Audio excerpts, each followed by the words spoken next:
हाँ जी। तो सबसे पहले हमको क्षेत्र सदिश समझना है। एरिया वेक्टर होता क्या है। तो ये मेरे पास डस्टर है ना, तो डस्टर का लकड़ी वाला हिस्सा किधर है, इधर है, इधर है या इधर है, और इधर जो है इसका फोम वाला हिस्सा है या कपड़े वाला हिस्सा है। तो इसकी दिशा आप बताते हो। मैं बोलूँ ये वाला हिस्सा किधर है, इधर। ये वाला हिस्सा किधर है, इधर। और ये वाला हिस्सा किधर है, इधर। अब मुँह से नहीं बोलना है, वैसे बताना है। तब क्या करेंगे, ये जिस दिशा में पेन जा रही है उसी दिशा में इसका क्या है, चेहरा है, इसका फेस है। यदि यहाँ पर मैं ऐसे कर दूं, इस पर लंब खींच दूं, इस पर लंब कहला गया ना, तो इसका क्या कहलाया, क्षेत्र सदिश। यहाँ भी कर दिया तो ये क्या कहलाया, क्षेत्र सदिश। तो मतलब किसी भी क्षेत्र पर लंब खींच दें तो उसका वो क्या कहलाने लगता है, क्षेत्र सदिश कहलाने लगता है। इतना क्लियर हो गया। जैसे मेरा चेहरा है, अब मैं बोलूं कि मेरे चेहरे का जो माथा है वो किधर है ना, तो सामने तो बोल रहे हो, उसके लिए सही तरीका क्या है कि ये पेन को ऐसे लंबवत इसमें खड़ा कर दो। जिस दिशा में पेन जा रही है वही मेरे माथे की क्या है, दिशा है। माथा तो इतना चौड़ा है तो सब इधर ही है क्या। अब यहाँ पर देखो, इधर का माथा किधर है, यहाँ पर लंब खींचो, ये इधर जा रहा है ना। तो किसी सतह में जब लंब खींचोगे तो वह क्या कहलाएगा, क्षेत्र सदिश कहलाएगा। अब ये नाक में ही देख लो, नाक का तो टेढ़ा मेढ़ा संरचना है यार, और हर जगह पर क्षेत्र सदिश इसका क्या होगा, अलग अलग होगा। जैसे मैं यहाँ पर कर दूँ इस सिरे पर, तो ये इधर जा रहा है, ये इसका क्या कहलाया, क्षेत्र सदिश। ऐसे कर दिया, ये इसका क्या कहलाया, क्षेत्र सदिश। ये ऐसे कर लिया, इसका क्या कहलाया, क्षेत्र सदिश कहलाया। तो क्षेत्र सदिश क्या कहला गया, किसी पृष्ठ के लंबवत खींची गई रेखा क्या कहलाती है, क्षेत्र सदिश कहलाती है। ये एग्जाम से रिलेटेड नहीं है, केवल आपको समझना है। तो क्षेत्र सदिश समझ में आ गया, ठीक है। किसी भी क्षेत्र फल के लंबवत। अब मैं इस बॉटल को लेता हूं, इसमें मुझे बताना, जैसे यहाँ पर मैं पूछूं कि क्षेत्र ये किस दिशा में है, तो सबसे पहले आपको क्या करना पड़ेगा, इस पर एक लंब खींचना पड़ेगा। ये पेन रखने का मतलब यहाँ क्या खींच रहे हो, लंब। जिस दिशा में ये जाएगा उसका ये क्या कहलाया, क्षेत्र सदिश कहला गया। अब बोले कि नहीं ये इधर, ये किधर है, तो हम क्या करेंगे, यहाँ पर लंब खींचेंगे। जहाँ पर हमको पूछा जाएगा उसी स्थान पर हमको क्या खींच देना है, लंब खींच देना है। लंब जिधर जाएगा वही उसका क्या कहलाएगा, क्षेत्र सदिश कहला गया। ठीक। अब देखो मेरे हाथ में ये डस्टर है ना। इस डस्टर में मैं इस सतह का क्षेत्र सदिश जानना चाहता हूँ, इस सतह का, ऊपर वाले का। तो क्या करना चाहिए, एक क्या खींच दें, लंब खींच दें। लंब ऊपर जा रहा है तो ये सतह कहाँ की ओर है, ऊपर की ओर। ठीक। अब मैं पूछूं कि यहाँ इसकी दिशा क्या है यार, नीचे की ओर आप बताते हो। तो कैसे नीचे की ओर बताते हो, इस पर एक क्या कर दो, लंब खींच दो, तब ना। क्योंकि यदि आप अभी मेरे सामने हो तो बता रहे हो, अब आपको कागज में बता के बहुत दूर भेजना है, फोन वोन नहीं लग रहा है, तब इस चित्र बना करके ऐसे लंब खींचोगे तो बताएगा कि ये क्या, उसका क्या कहलाता है, क्षेत्र सदिश कहलाया। तो सीधा सीधा हो गया, किसी पृष्ठ पर खींचा गया लंब उसका क्षेत्र सदिश कहलाता है। याद हो गया क्या, हाँ, किसी पृष्ठ पर खींचा गया लंब उसका क्षेत्र सदिश कहलाता है। ठीक है। अब एक नया टर्म आ जा रहा है यहाँ, इसको मैं बोल देता हूँ विद्युत फ्लक्स। ये क्या होता है इसको समझते हैं। पहले तो इसके शब्दों का अर्थ समझेंगे। विद्युत माने क्या होता है यार, आवेश। विद्युत का मतलब क्या है, आवेश। और फ्लक्स का मतलब होता है बहाव। अभी मैं ये फ्लक्स बोल रहा हूँ, कई बार जब आप लिखते हैं तो इसको फ्लक्स लिख देते हैं, ऐसा हो जाता है, थोड़े शब्दों का तो हेर फेर हो जाता है ना। जैसे स्टेशन को कहीं टेशने बोल देंगे, हाँ, ऐसे ही यहाँ फ्लक्स को फ्लक्स बोल देते हैं तो गलत हो जाता है। सही क्या है, फ्लक्स। तो फ्लक्स का मतलब क्या होता है, बहाव। और विद्युत का मतलब क्या हो गया, आवेश। तो किसी पृष्ठ से आवेश का बहना, यदि हम इसके शाब्दिक अर्थ में जाएं, किसी पृष्ठ से आवेश का बहना क्या कहलाता है, विद्युत फ्लक्स कहलाता है। तो इसके लिए मैं चित्र बनाता हूं, उस चित्र से आपको आसानी में परिभाषा आ जाएगी। फिर इसके उदाहरण भी देखते हैं। मान लेते हैं यहाँ पर कोई एक पृष्ठ है इस तरह से, ठीक है। ये पृष्ठ का मतलब ये जो चित्र आपको दिख रहा है, ये पृष्ठ ऐसा नहीं है, ऐसा नहीं रखा है, ये पृष्ठ कैसा रखा है, ऐसा। समझ में आ रहा है? ये चित्र जो बना है ये इस तरह का समझ लेना है। तो इसके ये बीच का हिस्सा हो गया यार, ऐसे, ठीक है। तो यहां से हम इसकी विद्युत बल रेखा खींच देते हैं, ये इस तरह से। मतलब इसमें मैं छोटा छोटा छेद रखा हूं, यदि मैं यहाँ से बोलूं तो आवाज़ इस छेद से होकर के बाहर उधर निकल रही है। अब तीर के माध्यम से बताना है कि यहाँ से गई और वहाँ पर क्या हुई, निकली। तो यहाँ भी ऐसे ही हो रहा है। ये मान लो ये पृष्ठ है, इसमें छोटे छोटे छेद हैं, तो यहाँ से आवेश जा रहा है, इससे निकल के कहाँ जा रहा है, बाहर जा रहा है। तो ये जो भाग है ये पीछे वाला हिस्सा हो गया, ये वाला कैसा हो गया, आगे हो गया। ठीक है, अगली स्थिति में देख लेते हैं। और इसमें बना लेते हैं कि एक ही रेखा नहीं जाएंगी, बहुत सारी चली जाएंगी। जितना खींचना चाहो उतना आप इसमें खींच सकते हो। ये जो मैं ये बोला, ये क्या है, आवेश है, माने बाहर इधर क्या रहा होगा, आवेश रहा होगा। आवेश से विद्युत बल रेखाएं निकलती हैं, तो ये विद्युत बल रेखा है। और विद्युत बल रेखा समांतर हो तो विद्युत क्षेत्र कैसा होता है, एक समान, है ना। तो ये एक समान विद्युत क्षेत्र हो गया। विद्युत क्षेत्र को दर्शाते किससे हैं, ई से। और ये सदिश राशि है, इसलिए यहाँ पर ये क्या लगा दिए, वेक्टर लगा दिए। ठीक है, तो इस तरह का ये बना हुआ है, इधर से विद्युत बल रेखा निकल रही है। अब यहाँ पर मुझे इसके क्षेत्र सदिश भी खींचना है। अभी मैं बताया ना, किसी क्षेत्रफल लंब खींच देंगे तो उसका क्या कहलाएगा, क्षेत्र सदिश कहलाएगा। तो यहीं पर मैं इसमें एक लंब खींच देता हूँ, मान लो इस तरह से। तो ये जो लंब बना ये, ठीक है, ये इसका क्या कहलाया, क्षेत्र सदिश। इसमें दो चीज़ें हो गई, ये है विद्युत क्षेत्र और ये है क्षेत्र सदिश। और इसके बीच जो कोण बन रहा है, ये है ना, ये कोण क्या है, थीटा है। इतना सा ये चित्र है। बिल्कुल, यदि ये कोण है तो यहाँ नापोगे तो वही 40 मिलेगा। मान लो 40 डिग्री का, यहाँ बना दोगे तो कितना होगा, तब भी 40 होगा। यहाँ बना दोगे तब भी 40 मिलेगा, तो यही। तो कोण बाहर बना दोगे, अंदर बना दो, इससे कोई फर्क नहीं पड़ता, कोण कहीं भी बना सकते हो। ठीक है, कोण यदि दो रेखा यहाँ पर मिल रही हैं तो कितना भी इधर फैलाव हो जाए वो एक ही मान बताएंगे। ठीक, तो चलिए परिभाषा करें। हाँ, तो ये देखना, यहाँ इसका नाम लेता हूँ, ये पृष्ठ है। विद्युत क्षेत्र, ये विद्युत क्षेत्र है ना, विद्युत क्षेत्र में रखे किसी पृष्ठ के अभिलंबवत गुजरने वाली विद्युत बल रेखाओं की संख्या को। अब इसमें तीन चीजें हैं। ई का मतलब क्या है, विद्युत क्षेत्र। इसका मतलब क्या है, पृष्ठ। और ये जो जा रही है क्या है, विद्युत बल रेखा। तो इन्हीं की संख्या को क्या कहा जाता है, विद्युत फ्लक्स। तो मैं तीनों चीज को फिर से बोल देता हूँ, हाथ देखना, उनका नाम बताना। इसका नाम लो विद्युत क्षेत्र में, फिर इसका नाम रखे पृष्ठ के, फिर ये अभिलंबवत गुजरने वाली, अभिलंबवत गुजरने वाली, हाँ, विद्युत बल रेखाओं की संख्या को विद्युत फ्लक्स कहते हैं।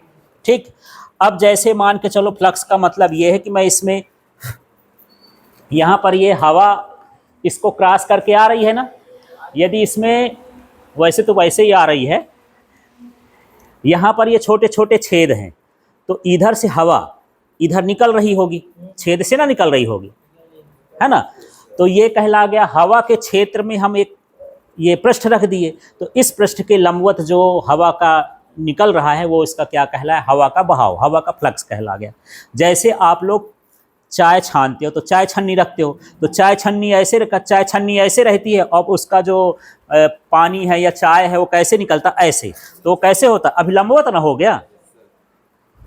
मेरी बात समझ में आ रही है। चाय छन्नी में जो छेद है ऐसे हैं, इस तरह के, और जब चाय इसमें डालते हो तो चाय ऐसे निकलती है। तो इसका मतलब ये और चाय निकलने के बीच का कोण कितना है, 90 अंश है। अच्छा, उसको छोड़ो, जैसे नमकीन बनाता है कोई, घर में मिस्त्री है, या घर में भी हम बना लेते हैं, या बूंदी ही बनाते हैं कढ़ी बनाने के लिए, तो क्या करते हैं, मान लो बूंदी बनाना है तो उसका हम क्या बोलते हैं यार, झंझरी। हाँ, कुछ भी मान लो, झंझरिया, वो हम ले लिए, उसमें छोटे छोटे छेद रहते हैं, तो झंझरी रखते हैं ऐसा, बूंदी गिरती है ऐसा, दोनों के बीच का कोण कितना है, 90 है। वो उसका क्या कहलाया, विद्युत फ्लक्स कहला गया, लंबवत निकल रहा है। ठीक है। इसी तरह से नमकीन की बात कर लें, नमकीन में भी ऐसे ऐसे हम करते हैं, ऐसे ऐसे, और उसमें छेद रहते हैं, तो जो उसका नमकीन का सांचा है वो ऐसे रखा हुआ है, और जो नमकीन के निकलने का सिस्टम ऐसे रखा हुआ है। दोनों के बीच का कोण कितना है? 90 है, माने अभिलंबवत निकल रही हैं। तो मैं यहाँ नमकीन बताया, बूंदी बताया, हवा बताया। अब उस हवा, बूंदी, नमकीन सब हटा दो, अब यहाँ पर क्या निकले? विद्युत बल रेखा निकले। यदि मैं ऐसे करूँगा, बोलूँ, तो ऐसे इससे होके थोड़ी जाएगी, यहाँ से बुचक चक के चली जाएगी, यहाँ से चली जाएगी। और ऐसे बोलूँ तो इससे कुछ छेदों से भी होकर के बाहर निकलेगी ना, है ना, आवाज निकलेगी या तरंग निकलेगी। तो इस तरह का बहाव क्या कहलाता है? विद्युत फ्लक्स कहला गया। ठीक है, तो चलिए फिर से एक बार परिभाषा देख लेते हैं। अभी मैं बोल देता हूँ, फिर आप लोग बोलिएगा। यहाँ ध्यान देना है, विद्युत क्षेत्र में, फिर इसका नाम, रखे पृष्ठ के, फिर इनका नाम, अभिलंबवत गुजरने वाली बल रेखाओं की संख्या को, या विद्युत बल रेखाओं की संख्या को विद्युत फ्लक्स कहते हैं। अब आप लोग को पहले इकट्ठा बोलना है, फिर मैं अलग अलग पूछ लूंगा। हाँ, इसका नाम लो। हाँ, बस इतना ही, विद्युत क्षेत्र में, हाँ, रखे पृष्ठ के, हाँ, फिर इस अभिलंबवत गुजरने वाली बल रेखाओं की संख्या को, विद्युत बल रेखाओं की संख्या को विद्युत फ्लक्स कहते हैं। परिभाषा याद हो गई? हाँ, बोलो महक। विद्युत क्षेत्र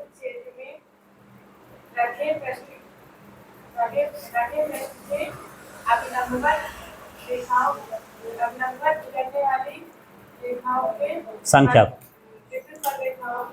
की संख्या को, ठीक है अर्पिता।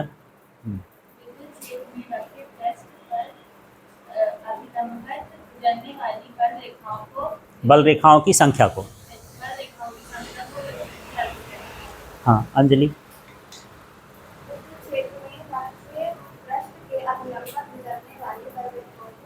बल रेखा, ठीक है, बोलो आयुष। विद्युत क्षेत्र में रखे गए पृष्ठ में अभिलंबवत गुजरने वाली बल रेखाओं की संख्या को विद्युत फ्लक्स कहते हैं। तो विद्युत फ्लक्स की परिभाषा क्लियर हो गई। याद करने के बजाय चित्र से पढ़ोगे तो ज़्यादा समय तक हमेशा याद रहेगा, भूलेगा नहीं। चित्र को समझना है कि हाँ ये विद्युत क्षेत्र है, इस विद्युत क्षेत्र में एक पृष्ठ रख दिए हैं, इस पृष्ठ से विद्युत बल रेखाएं संख्या लंबवत गुजर रही हैं, इन्हीं की संख्या को हम क्या बोलेंगे? विद्युत फ्लक्स बोलेंगे।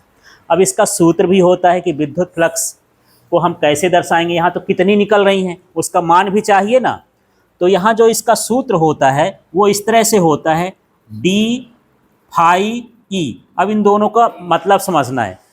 फाई का मतलब फ्लक्स है। अभी जैसे लिख रहे थे तो कन्फ्यूजन हो रहा था, यदि ये जीरो है ऐसे काटोगे तो थीटा, और इसी जीरो को ऐसे काट दोगे तो ये क्या कहलाता है? फाई। ये हॉरिजॉन्टल काटोगे तो ये क्या कहलाया? थीटा, और वर्टिकल काटोगे तो क्या हो जाएगा? फाई पढ़ते हैं इसको। समझ में आ गया? यहाँ फाई का मतलब फ्लक्स है और ई का मतलब विद्युत है, तो इसका पूरा नाम क्या हो गया? विद्युत फ्लक्स। ठीक, अब डी भी लिखा हुआ है, कहीं भी डी लग जाए तो डी का मतलब उसका मान बहुत ही कैसा है? कम है, छोटा है। जैसे मैं यहाँ पर चाक अपने हाथ में लिपटा के ऐसे दिखाऊं तो ये चाक क्या कहलाया? डी चाक, माने डी का, चाक का थोड़ा सा ये मान है, टुकड़ा है, उसको हम क्या बोलेंगे? डी चाक। ऐसे यहाँ पर ये डी फाई का मतलब अल्प पृष्ठ से गुजरने वाला विद्युत फ्लक्स, छोटे भाग से गुजरने वाला विद्युत फ्लक्स। ठीक है, और इसको आगे और बढ़ा देता हूँ। ये लिख दिया ई वेक्टर और डॉट लिख दिया डी एस वेक्टर। अब इसमें ई क्या है? विद्युत क्षेत्र है, और ये जो डी एस था वो क्षेत्र सदिश था। डी एस क्या है? क्षेत्र सदिश। और 11वीं में आप दो तरह के गुणनफल पढ़े हैं, एक पढ़े थे डॉट प्रोडक्ट और एक पढ़े थे क्रॉस प्रोडक्ट, सदिश गुणन और अदिश गुणन। यहाँ पर मैं लिख देता हूँ तब आपको शायद याद आ जाए। यदि आपके पास ए वेक्टर क्रॉस बी वेक्टर है, इसका मान क्या होता था यार? हाँ, ए बी और साइन थीटा। यदि क्रॉस लगा है तो क्या होता था? Sign theta. ठीक, इसको बोलते थे सदिश गुणनफल। ये कौन सा गुणनफल है? सदिश। अब दूसरा ये था ए वेक्टर और डॉट लगा है बी वेक्टर, ये क्या होता था? A B cos theta. इसको बोलते थे अदिश गुणनफल। ठीक, तो अब मुझे ये बताओ, यहाँ डॉट लगा है तो ये अदिश गुणनफल है कि सदिश गुणनफल है? अदिश। ये तो क्लियर हो गया। किसका किसका अदिश गुणनफल है, इसका नाम लो विद्युत क्षेत्र और क्षेत्र सदिश। तो अब इसकी परिभाषा ऊपर बन जाएगी क्या, विद्युत फ्लक्स, पहले इसका नाम विद्युत फ्लक्स विद्युत क्षेत्र की तीव्रता और क्षेत्र सदिश के अदिश गुणनफल के बराबर होती है। अच्छा बहुत सारा हो गया, इसका नाम लो विद्युत फ्लक्स, इसका नाम लो विद्युत क्षेत्र की तीव्रता और इसका नाम लो क्षेत्र सदिश, इसका नाम लो अदिश गुणनफल, फिर इसका नाम लो के बराबर होता है। ऐसे इसका शब्द बनाना है। तो यहाँ पर विद्युत फ्लक्स की ये भी परिभाषा हो गई सूत्र के हिसाब से, इसे हम क्या कहेंगे, विद्युत फ्लक्स कहते हैं। ठीक है, तो चलिए अब आपको बोलना है, फिर से बोल दो अब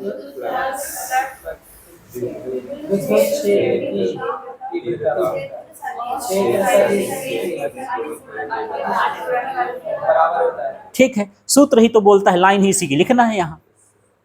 ठीक, अब देखो जैसे यहाँ से वेक्टर हटाए थे, तो वेक्टर हटाए तो क्या लग गया था, कॉस थीटा, इसका भी वेक्टर हटा देते हैं तो ये क्या हो जाएगा, डी फाई ई बराबर ई, वेक्टर हटा देता हूँ डी एस, और क्या हो जाएगा कॉस थीटा। तो इस तरह से ये विद्युत फ्लक्स का क्या होता है, सूत्र हो जाता है। समझ में आ गया, दो ही लाइन का है सूत्र, और यहाँ पर अब इसका मात्रक पता करना है कि इसका मात्रक क्या होता है। तो विद्युत क्षेत्र की तीव्रता का मात्रक क्या था यार, वो तो आवेश का था। सूत्र में चले जाओ तो मात्रक हो जाएगा, ई बराबर था एफ बटे क्यू। अब बताओ मात्रक, न्यूटन प्रति कूलाम, है ना। तो ई का क्या होता है, न्यूटन बटे कूलाम, ये इसका हो गया। और ds माने क्षेत्रफल, क्षेत्रफल का क्या होता है, मीटर स्क्वायर, तो ये क्या हो जाएगा मीटर स्क्वायर। तो इस तरह से इसका जो मात्रक बनेगा वो हो जाएगा न्यूटन मीटर स्क्वायर प्रति कूलाम। समझ में आया मात्रक कैसे निकालना है, ई का मात्रक न्यूटन बटे कूलाम और क्षेत्रफल का मात्रक क्या हो गया, मीटर स्क्वायर। तो इस तरह से न्यूटन मीटर स्क्वायर प्रति कूलाम हो गया, है ना। इतनी चीजें क्लियर हो गई। अब हमको समझना है कि विद्युत फ्लक्स का मान कब अधिकतम होता है और कब न्यूनतम होता है। इसको समझना, यदि मैं इसको ऐसे रखूं और इसमें छोटे छोटे छेद करूं तो छेदों से हवा नीचे इस तरह में अच्छे से जाएगी कि इस तरह में जाएगी, इस तरह में तो ऐसे चली गई, बाहर से चली गई, है ना। और जब ऐसे रखेंगे तो क्या होगी, हाँ, तो इसमें ज़्यादा जाएगी इनके छेदों से, इसका मतलब इसके विद्युत फ्लक्स का मान अधिक है। भाई आपको बूंदी झाड़ना है तो उसकी झंझरी ऐसे रखोगे और फिर ऐसे बूंदी डालोगे तो जाएगी, नहीं जाएगी, माने उसका फ्लक्स का काम क्या हो गया, कम हो गया। और ऐसे रख दोगे तो ज़्यादा हो जाएगा। ठीक है, तो चलिए अब इसमें कोण बना के करना है, ऐसे समझने से काम नहीं चलेगा कि वहाँ पर बूंदी बूंदी लिख के चले आओ तो काम गड़बड़ हो जाएगा परीक्षा में, है ना। उसको केवल समझना है ताकि आपके दिमाग में बैठा रहे। तो अब मैं दोबारा से इसको बता दूं, इसके बाद फिर इसको हटा देता हूं, फिर इसके कम होने और ज़्यादा होने का मतलब समझते हैं। तो सबसे पहले विद्युत फ्लक्स क्या होता है, यहाँ पर सबको बोलना है। अब विद्युत क्षेत्र में, मेरे साथ तो बोलते जाना, विद्युत क्षेत्र में, हाँ, रखे किसी तल के पृष्ठ के क्षेत्र के, किसी का नाम भी लिख सकते हो, तल भी बोल सकते हो, पृष्ठ भी बोल सकते हो, क्षेत्र भी बोल सकते हो।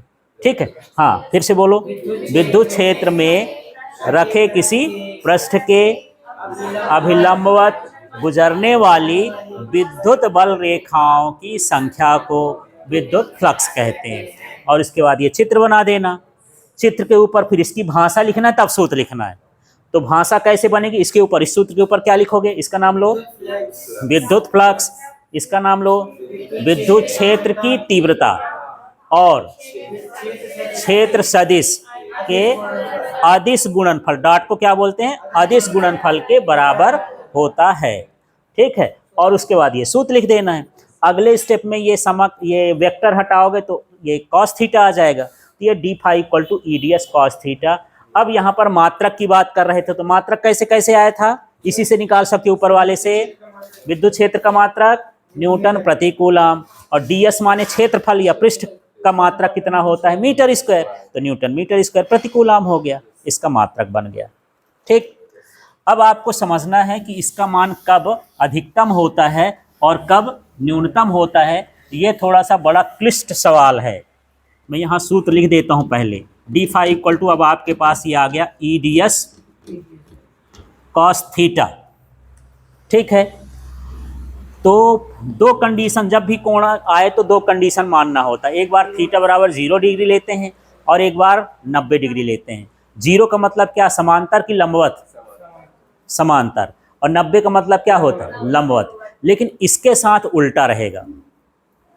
उल्टा क्यों रहेगा अभी मैं बता देता हूं। अभी आपके पास बहुत सारे सूत्र आएंगे जिसमें क्षेत्र की बात हो, क्षेत्रफल की बात हो, उसमें कोण हम उल्टा उल्टा, माने कोण लिखेंगे सही और उसको पढ़ेंगे उल्टा। कैसे, अभी तो हवा में उड़ रहा कि ये कैसे कैसे बता रहे हैं, कुछ पल्ले नहीं पड़ रहा है, उसको देख लेते हैं।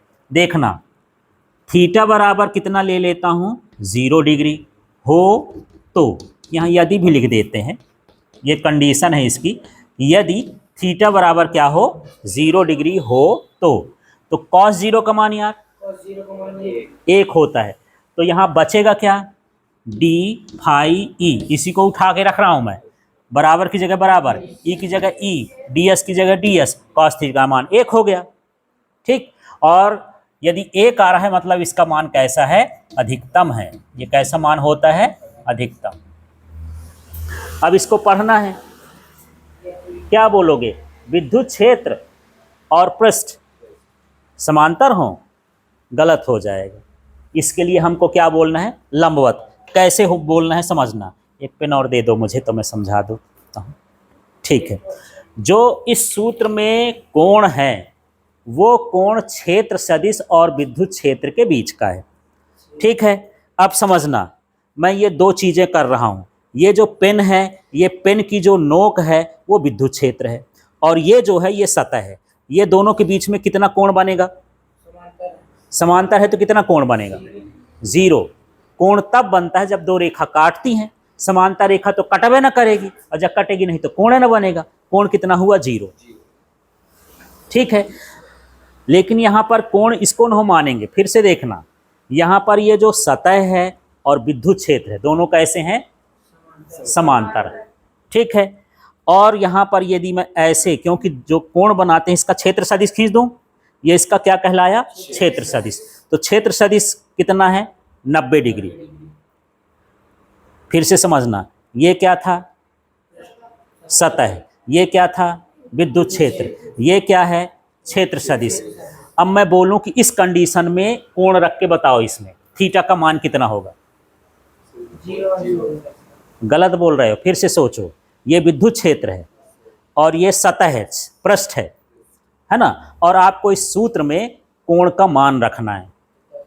तो कोण का मान कैसे रखेंगे, इसमें पहले आप क्षेत्र सदिश खींचेंगे। इसका क्षेत्र सदिश कैसा होगा, ऐसा। अब क्षेत्र सदिश और इसके बीच जो कोण बनेगा वो कोण है, तो कितना बनेगा, 90 अंश। समझ में आ रहा है, क्योंकि ये अभी बार बार परेशान करेगा, इसलिए मैं दोबारा से इसको फिर से बता रहा हूं।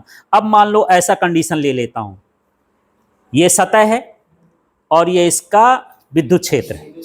ये मैं नीचे लिख देता हूं, क्षेत्र सदिश नहीं कहते हैं, है ना, अभी क्षेत्र सदिश नहीं बनाया। ये क्या है, विद्युत क्षेत्र, ये क्या है, सतह। विद्युत क्षेत्र और सतह लंबवत है। कोण कितना लोगे, अभी नहीं लेंगे जब तक इसमें क्षेत्र सदिश ना खींचेंगे। पहले इसमें क्या खींचेंगे, क्षेत्र सदिश खींच दूं। ये जो मैं कर रहा हूं ये क्या कहलाया, क्षेत्र सदिश। अब इसके और इसके बीच का कोण बताओ, ये समांतर है ना, 0 है, दिखने में लंबा था, और कोण का मान क्या रखते हैं, 0। ठीक है, इसलिए यहां पर जो है हमको उल्टा पढ़ना है। देखना यहां इसको कैसे पढ़ेंगे, जब विद्युत क्षेत्र और पृष्ठ लंबवत हों तभी तो कोण कितना बनेगा, 0। लंबवत होंगे तो कोण क्या बनेगा, 0, और जब समांतर होंगे तो कोण क्या बनेगा, लंबवत।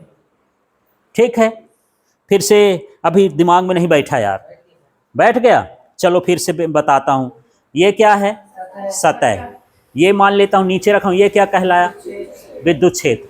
कोण इसके बीच का नहीं लेना है। अभी बोलोगे कि सतह है और ये क्या है, लंबवत है, लेकिन कोण ओरिजिनल में जब इसमें क्षेत्र सदिश खींचोगे तब कोण इसके और इसके बीच का, क्षेत्र सदिश के बीच का नापेंगे।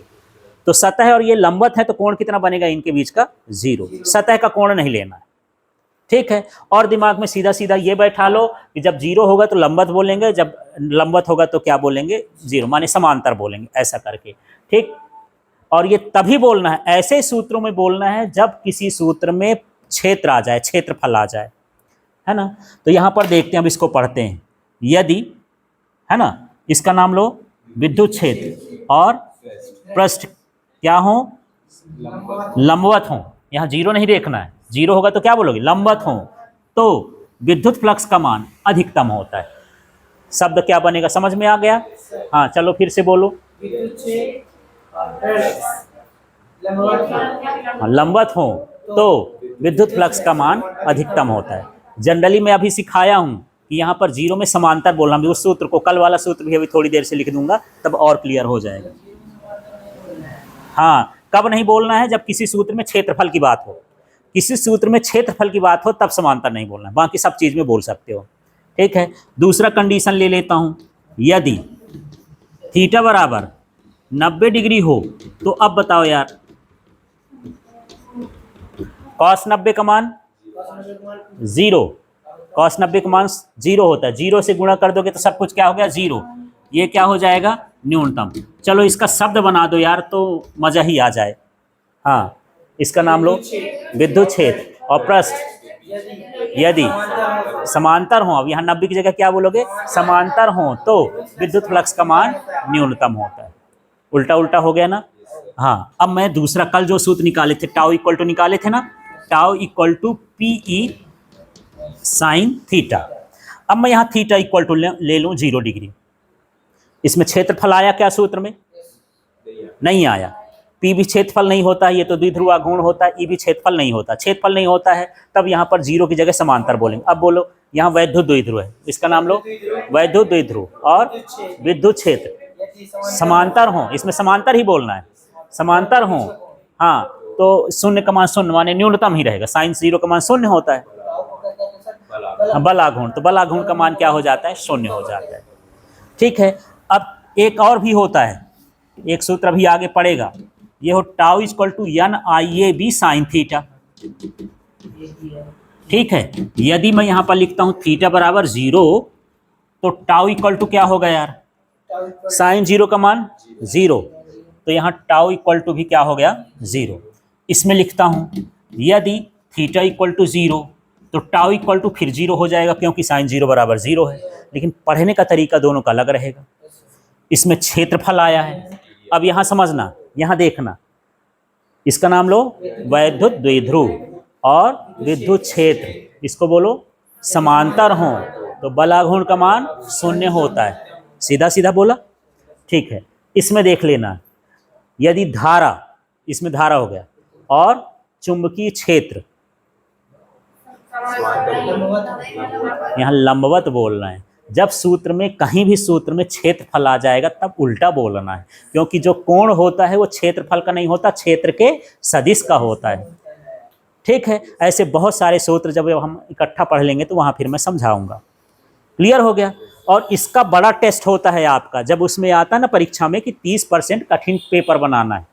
जब पेपर बनता है तो पेपर बनाने के लिए मिलता है कि भाई आप इसमें से 70% जो है अच्छे समझ के प्रश्न दे दीजिए, नॉर्मल प्रश्न दे दीजिए, लेकिन 30% प्रश्न ऐसे देना है जो कठिनाई स्तर के हों। ये कठिनाई स्तर वाला है। जानता है लड़का कि यार 0 माने समांतर होता है तो सब जगह समांतर लिख देता है, लेकिन आपको ये ध्यान अब रखना है कि जहाँ क्षेत्रफल की बात हो तो 0 को हम क्या बोलेंगे, लंबवत, है ना, और लंबवत होगा तो क्या बोलेंगे, समांतर, उल्टा उल्टा बोलेंगे। ठीक है, दिमाग में बस ये बैठा लेना।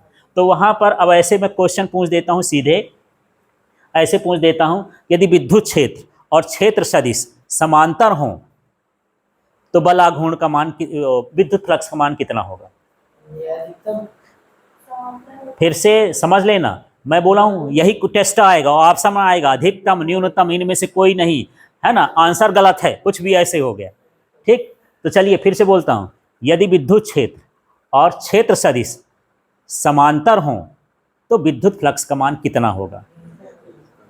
समांतर हो बोल दिया तो कोण कितना लोगे, 90 का उल्टा कोण लेना है, 90 रखोगे तो क्या हो गया, न्यूनतम हो गया, है ना।